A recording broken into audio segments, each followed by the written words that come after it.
Royce, for people who don't know your story, can you briefly touch on sort of your upbringing into rugby league and where you come from? Yeah, well, originally I started to play rugby union. To be honest, that was my first game. I lived a smallish town called Canoundra. Dad worked at a butcher shop there, and there was rugby union played there. So I started off Canoundra under 8s rugby union in the Central West area, and I used to head off over to Orange and Molong and places like that to Wellington and all them sort of places to play rugby union, and I really enjoyed it. Then a bit later on, my dad bought a butcher shop for himself at a rural small town called Goolagong. Like in my class at school, there was 2 boys and 4 girls. So that's a small town, yeah. So Dad bought the butcher shop there, and I think there's probably 300 or 400 people around there at the time, and obviously a lot of farmers and everything around the area. So I continued to go back to Canoundra right through to under 16s, played really high level of rugby union, played against the Ellas and all them sort of people in my time in the representative, like under 16s and things like that. So got to play at a real good level in the rugby union, but then I had to start going to high school too. So finished primary school at Goolagong and headed off to up to Carra to do my high school, and that's where I first got involved with rugby league. Yeah, that's great. Now, just another question. Growing up and playing footy in the bush, what made you come to Sydney to try and make the next level? Well, I just, you know, as I said, I got involved the rugby union, rugby league, sorry, and then all of a sudden, you know, started to make the Western Division under 18 side and things like that. So just loved playing me rugby league, and after a couple of seasons up there, I got into first grade when I was only 17. So I was playing with the men when I was 17, but unfortunately for my town of Carra, I probably lost them 2 grand finals. You know, I was playing hooker at the time and wasn't really educated in that area too much at that age. Still trying, back in them days you had to win the ball. Yep. So I'm still trying to learn that trade, and got beaten for the balls and give a penalty away in one of the feet across the tunnel in one of the grand finals, and I really actually lost Carra 2 grand finals. So I think they were happy. I don't think it was so much me coming to Sydney. I think they just wanted to get rid of me out of the town. So I was actually down to Souths trialling. I got an invitation. A few mates of mine, older mates from mine from Carra, went to Sydney, and they got brewery trucks and all that, and they lived around the Rabbitohs territory. So they recommended me to a few of the Souths boys. So I went down to the Souths, and I was trialling down there, and happy being down there and trialling. All of a sudden, I got picked to play in I think a 5th grade trial down there. Yep. And at the same weekend, I got a call from Penrith, Len Stacker, the head coach of Penrith. He'd been talking to a close mate of his, Barry Rushworth, who's a former 1963 Kangaroo player. Right. And he was still playing when I was up in the bush. You know, he was about 38 or 39 or something, and still playing in the bush. And he rung Lenny, or they got contact with each other, and Barry said there's a player at Carra that he thinks would have the ability to make it in Sydney. So Lenny rung me mum, and with that, she put in contact with me at down at Souths. Yep. He rang me, and I said I got a trial on tomorrow, which I did on the Saturday. And he said, well, next week can you come up and have a trial with us? I said, you got a trial tomorrow? I'll be up tomorrow. So I trialled with Souths on the Saturday, come up and trial with Penrith on the Sunday. I was in a 5th grade trial at Souths, come up to Penrith. I was playing second grade. After the second grade game, I got asked to sit on the bench for first grade. Right, yep. And end up getting the last 15, 20 minutes in first grade. So with that, I was offered a contract. Yep. And with Penrith, and it all went from there. I snapped it up. Yeah. That's it. In your career, was there a specific moment that sort of felt like a bit of a breakthrough for you? That would have been one of them, obviously. But just a moment where, you know, you were given an opportunity, you just took it, and that was sort of what leapfrogged your career a bit. Was there a specific moment? That's close to one of them. Then in me first year here, Jim Jones was the first grade hooker, just joined the club too. Yep. And he got injured and give me a start in first grade. I had a couple of games, got injured myself, and Jim come back in. But I think getting a taste of that first grade back then and really get the hunger for it, and yep. just wanted to get back. And over the years, I think that's probably the biggest breakthrough, getting that first grade game in a competition. Yeah, taste of first grade. Obviously, you were a great player in your own right, but you're a coach. Over the years, what separated the players who sort of made it in the top level and the ones who sort of didn't? Was there specific things that sort of you saw in the top players that you might have not seen in the players who didn't make it as far? Yeah, probably a couple of things probably stand out. I mean, one of them's dedication, of course, and the ability to want to get up and want to train, and with no excuses and get around and do it. But the other one, I think, is speed. Yeah. For your position. Yeah. If you're a front rower and you're a good player, but you're a bit on the slow side. Yeah. Or you're a front rower and you've got a lot of pace for a big man, fast man. Yep. You're always going to struggle to beat the blokes a little bit slower. So, yeah. I think, and it doesn't matter when or where, how many years ago it was or whatever. I've seen so many gifted players, and I thought if that bloke had another yard of pace, yeah. He could be anything. But unfortunately, it's very hard to put on if you're not born with them fast. Definitely. Twitches in your fast in your twitch legs. fibres. Yeah. That sort of leads into the other question that I was going to ask. Obviously, you've been around rugby league a long time, and I'm just curious as to what sort of changed, or what changes you see now compared to back when you were playing, and whether it's professionalism, things like that. Obviously, it's changed so much over the years. What are the main things? Oh, well, the main one originally is going full time. Yeah. That broke all the ice and let every players be able to train the right times. It even comes down to the right times during the day and things like that. Being able to train at the right times, don't have to go to work, and you can put everything into your train. And that's a pretty simple one. It's just, you're full time, and you can go off anywhere to improve yourself. There's a lot of different places. Some players like going here and going there, but you got your own, like the training that the club puts on for you. Nothing beats that. But even if you want to go off to a little bit one side or the other and do something a little bit extra, you can. There's always something there that can improve you and keep you going. Yeah, for sure.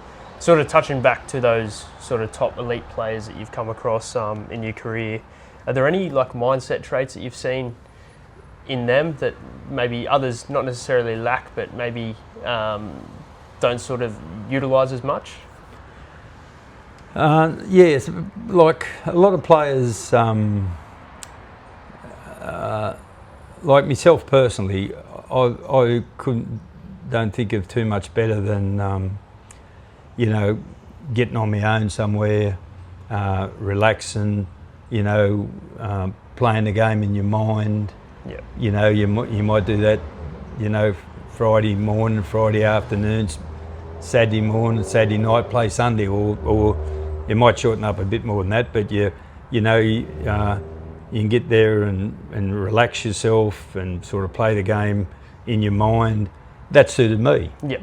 I like to get ready, and I trained hard. I didn't miss anything at training, so you do that, and then you sit down and you relax and you get yourself ready to play. That suited me. Yep. Doesn't suit everyone. No. You know, you might get another player who looks at you and says, "What a box head he is, doing all that rubbish," you know, Yep. and that's, you know, that's just an opinion. I think you got to find out what's best for you. Yep. And prepare yourself that way. I actually heard Nathan Cleary touch on Cam Munster and them in Kangaroos camp and how different they are. Obviously Nathan's so, you know, so dialed in on his training and everything, and he just said Cam Munster told him he needed to relax a bit. Yeah. What do you think about that? Like how different players, sort of what you just said, how it works for different players, different things work for different players? Yeah, and I think you shouldn't close your mind off to any of them, you know, like as I said, some suits one player here and something suits the other player there. But I still think it's all handed all them players you just spoke about, would still have their way to prepare and prepare the best they could so they play the best they could that weekend. Yep. They still wouldn't take too many shortcuts, don't get me wrong. Yeah, Kevin for Munster, sure. as much as he's relaxed and everything, he wouldn't take too many shortcuts. Yep. He'd be still getting himself in his own mind right to play. You know, if he's playing a grand final next week, he'll be ready to go. Don't worry about that. For sure. And rugby league, obviously, it has a reputation for how tough it is, and rightly so. With that, obviously, comes injuries and setbacks and things like that. How did you deal with setbacks in your career and, you know, coming back from injuries or not getting selected in teams? Yeah, well, then all of them's just probably more of what you're doing. You know what I mean? Like, you know, like I always prided myself on training as hard, you know, depending on, obviously, when training as hard with the smartest way you could do it. Yep. and training that way to get ready for your game each week. And as I said, preparing yourself, eating the right food, preparing yourself, diets, everything. You've got to have it all ticked off. And, you know, I think if you're missing out in any, you know, one area, you're gonna struggle. Going to struggle a bit. And in your career, some habits or routines that you sort of lent on throughout your career. I heard sort of James Graham say when you're at St Helens, I think, and coaching him, he said you're always on the rower, you're always trying to be the fittest one there, even when you're a coach. Are there any particular habits or routines that come to mind throughout your career that sort of kept you in good stead? Yeah, well, I think, again, I keep coming back to the training all the time. I think, you know, you just got to be prepared the best you can every week. And that doesn't mean that's game week. I mean, I'm talking about you start training back, you know, well before Christmas, Yeah. you know, 2 months before Christmas. I mean, that's, you know, getting your preparation back then is just as, you know, getting up as too important as a week before a game, because if you haven't got the miles in your leg, or you haven't got the strength in you, and you haven't got the want to win, the will to win in your head, if you haven't done all that 2 or 3 months ago, you're not going to win now. Yeah. You can't change it in a fortnight. You know, over the years you see so many players, you know, not worry too much about before thing, then expecting to pick it up and go. Yeah. The other blokes have got the start on you, and away they go. That's right. And you know, it's very hard to run them down from there. You got to. It's all the time. Yeah. It's not a bit Not at a just time. one point in time.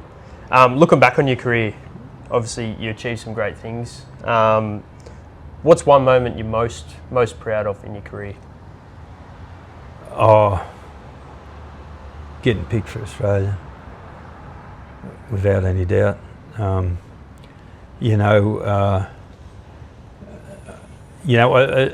They vary at different bits. and I'm going to say winning the grand final. They were the two sort of big moments for me, you know, and I think it depends which way.